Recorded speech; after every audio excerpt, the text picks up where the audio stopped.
ल आज हेर्नुहोस् है साउथ इन्डियामा कसरी बनाउँदो रहेछ मासु डोसा। हेर्नुहोस् कसरी बनाउँदो रहेछ।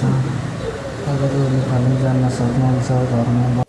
अनि मासु र अन्डालाई घोलेर यसरी हालेर बनाउनु पर्दो रहेछ। त्यसपछि टमाटर हाल्नु पर्दो रहेछ। सबैले टमाटर हालिसकेपछि आलु हाल्नु पर्दो रहेछ। त्यसपछि धनिया पत्ता हाल्नुपर्ने रहेछ।